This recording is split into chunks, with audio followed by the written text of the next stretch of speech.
So Eyes of Sulfide, that, we were talking about track lengths, and that's one that breaks the 3-minute threshold, which are only a few songs, and we'll get to that. The second to last song on the record, I think, is the longest one. But yeah, let's talk about this one musically and then lyrically. Give that to Tyler. If I remember correctly, this was the very first song that we worked on with Isaac from scratch, because me and Jonah came in with pre-pros, because we both record from home. But this was the one song that just started fresh, just kind of get a feel for the type of not sound, but the overall, I guess, feeling for the record. And it came out really sick, in my opinion. It did. Yeah. I would concur with that. Having spent some time with the record just since I just got it yesterday morning. That one definitely stood out to me.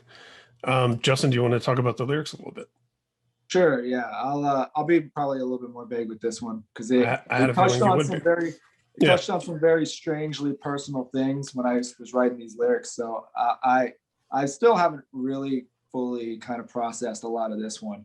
So I wrote a song on Misery Never Forgets, the lyrics at least, to a song called Expiry Date 12 Hours, which was about sleep terrors and about kind of a whole waking realness of not understanding the difference between waking world and sleeping world sometimes. And I've had those sleep issues my whole life.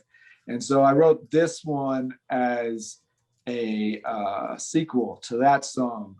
However, it was triggered off by a lot of very strange, almost supernatural visions that I had in the beginning of COVID.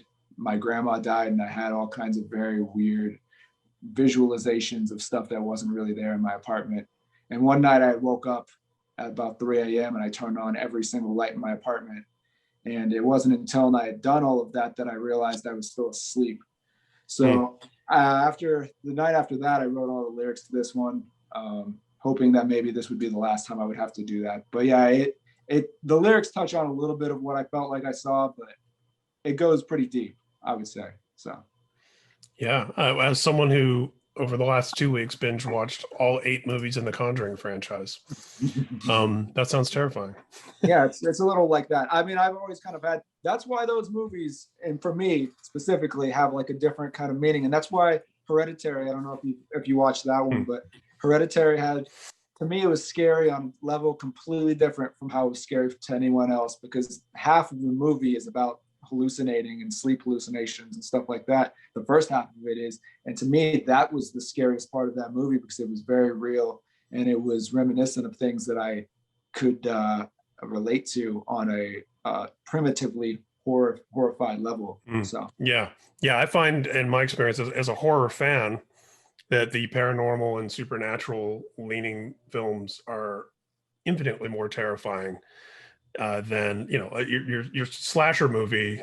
Maybe it's a generational thing, but I feel like from the 80s onward, slasher movies are just they're almost like action movies. Right. You root for Michael Myers and Jason at this point, and it's like, oh, what creative, cool ways are they going to do this really fake murder? Whereas some of the stuff that deals more with I woke up at the same time every night. That kind of stuff to me is way spookier. Right, exactly. Element of, especially because it's realistic to some degree. And it's not even necessarily something that's surreal, because it could be something that your brain is just kind of triggering subconsciously, but it's still really spooky and really kind of surreal when it's happening. Absolutely. And it also gets into that whole idea of the thing that you don't see is more terrifying than the thing that you do. The more obscure it is, the less it's understood and all of that.